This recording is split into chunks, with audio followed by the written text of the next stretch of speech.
कहते हैं इश्क जाने के बाद भी अपना असर छोड़ जाता है और कुछ यही बात सच्ची सी लग रही है एक बार फिर से जब आप कंगना और ऋतिक रोशन के मामले को गौर से देखें।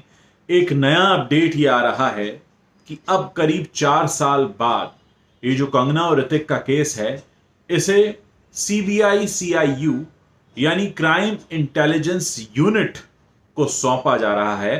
पहले ये केस मुंबई क्राइम ब्रांच के पास था।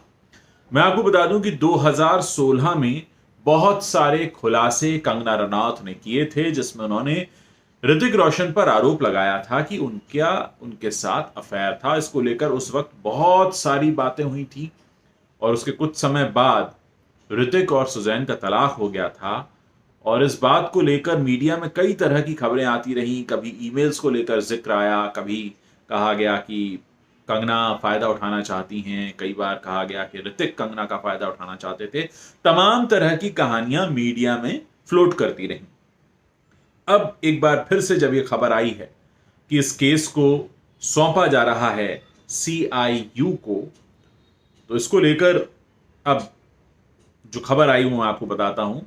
Hrithik रोशन's FIR, which he registered in 2016, has been transferred from Cyber Cell to Crime Branch CIU।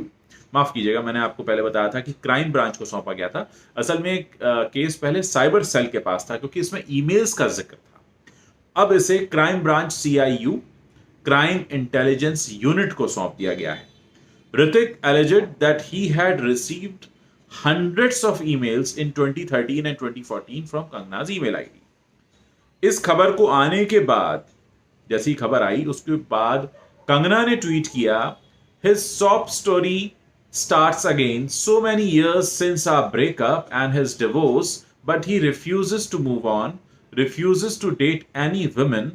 Just when I gather courage to find some hope in my personal life, he starts the same drama again। और फिर ऋतिक को उन्होंने tag किया है। उसके आगे लिखा है, कब तक रोएगा एक छोटे से अफेयर के लिए। ये कंगना रनौत का ट्वीट है।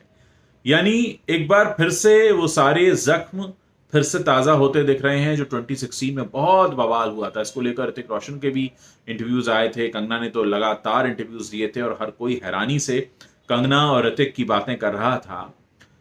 अब मामला ये है कि देखते हैं ये जो सीआईयू को सौंपा गया ये मामला अब ये किधर जाता है। लेकिन इतना जरूर है कि कंगना और ऋतिक एक बार फिर से आमने सामने हैं।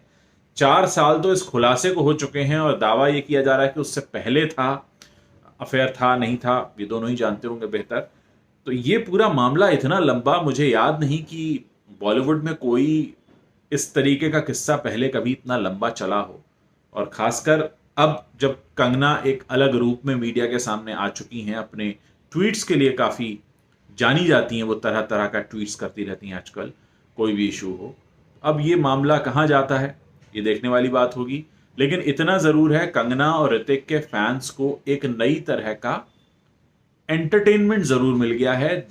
जगह जगह इनके ट्वीट्स पर बातें हो रही हैं और फिर से पुराने क्लिप्स निकाल कर देखे जा रहे हैं।